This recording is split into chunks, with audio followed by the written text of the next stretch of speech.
Arnold Schwarzenegger was notorious for fondling just about any female who came in range. He was nicknamed the Octopus. Warning: this content may be upsetting or disturbing to some audiences. All characters in this video, even those based on real people, are entirely fictional. What celebrity has skeletons in their closet that we have all just seemed to forget about? In 2007, Boy George invited a male escort over for a photography session. Then, without consent, handcuffed him to the wall, beat him with a chain and threatened him with sex toys. Audun Carlson managed to free himself and ran to a police station in his underwear for help. So false imprisonment, assault and battery. He was sent to prison, but now he's out. Boy George is still on TV. How? The singer of Aerosmith took legal custody of a teenager so he can have sex with her and then told her to abort their child. When people found out, he told her to keep her big mouth shut. She said, "Look who's talking." Jimmy Page of Led Zeppelin also had a fondness for 14 to 15-year-old girls. He took a 14-year-old on tour with him back in the 70s, but that was with her parents' blessing. What the hell? Iggy Pop did pretty much the same thing. Johnny Cash was responsible for starting a fire that destroyed a national condor reserve. 49 of 51 of the birds were killed. He was sued by the state and lost. This was 1965, California, Los Padres Forest. Someone said at this time there were only 110 Californian condors in existence. The fire was accidental, but due to negligence.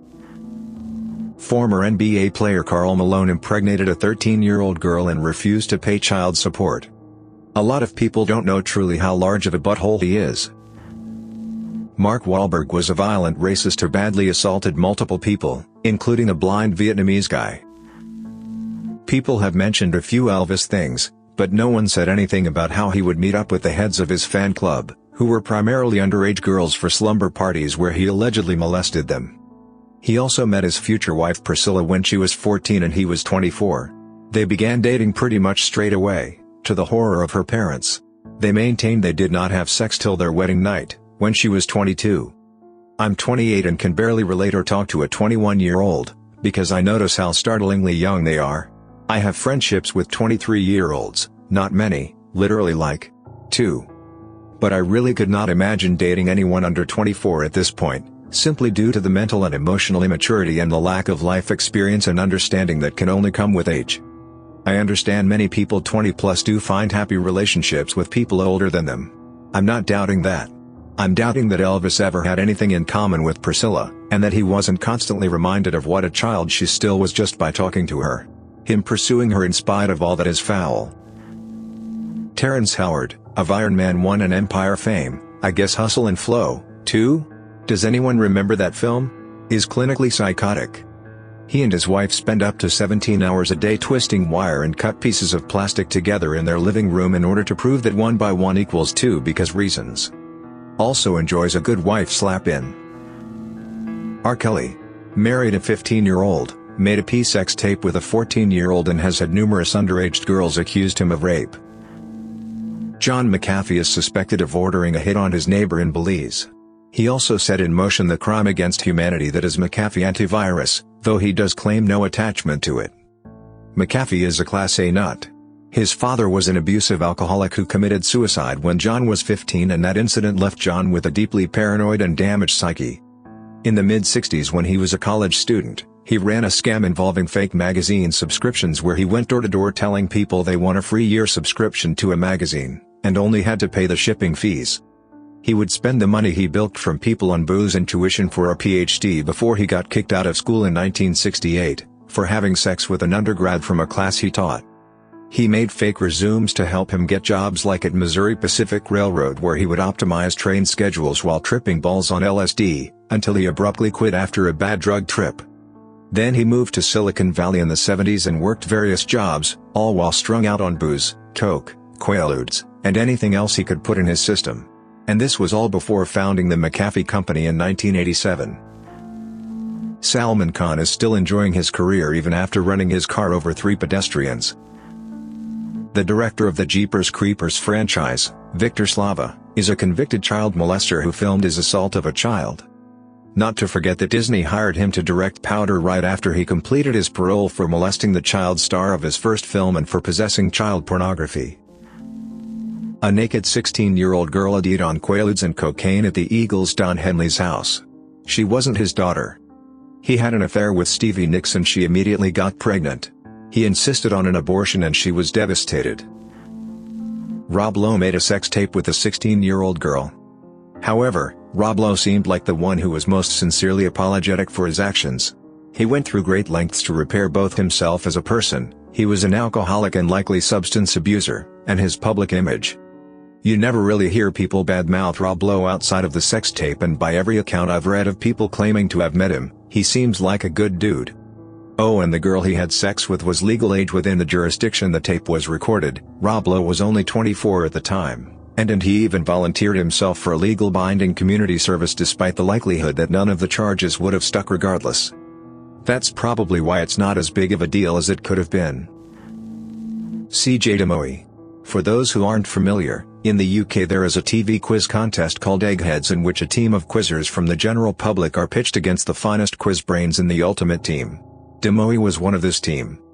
In 2016 he wrote his autobiography in which he described punching a drug-addicted homeless guy into a canal in Amsterdam. Apparently this guy died and the Amsterdam police had been looking for the killer way back when it happened. As soon as he wrote it he was issued a European arrest warrant, but a Westminster court judge got him out of it as he hadn't been arrested in the UK. Ted Nugent is a pedophile who openly had sex with girls in elementary school while he was in his 20s and 30s, legally adopted his underage girlfriend, spread STDs to them, and found it funny. He even wrote songs about it, from his 1981 album. Well, I don't care if you're just 13. You look too good to be true. I just know that you're probably clean. There's one little thing I gotta do to you. One of his old bandmates reported that he'd get obviously underage girls drunk after shows and would slide his hands down their pants to comment on girls who didn't have pubic hair yet. Courtney Love recounted giving him a blowjob when she was 12, and when asked about it he said, "I don't remember." Laura Bush, wife of George W. Bush, ran a stop sign with her car when she was a 17-year-old high school student and struck a car driven by a high school star athlete, killing him. She was known for her recklessness behind the wheel. Actor Matthew Broderick was driving in Northern Ireland and crossed the centre line, striking a car driven by a 30-year-old woman and occupied by her mother who was a passenger, killing both of them. He got off with a little more than slap on the hand. Rodney Atkins, country singer, sings the song, "Watching You," tried to murder his wife by smothering her to death while his 10-year-old was watching and was cleared of domestic assault after he took anger management classes. John Lennon was an admitted woman beater.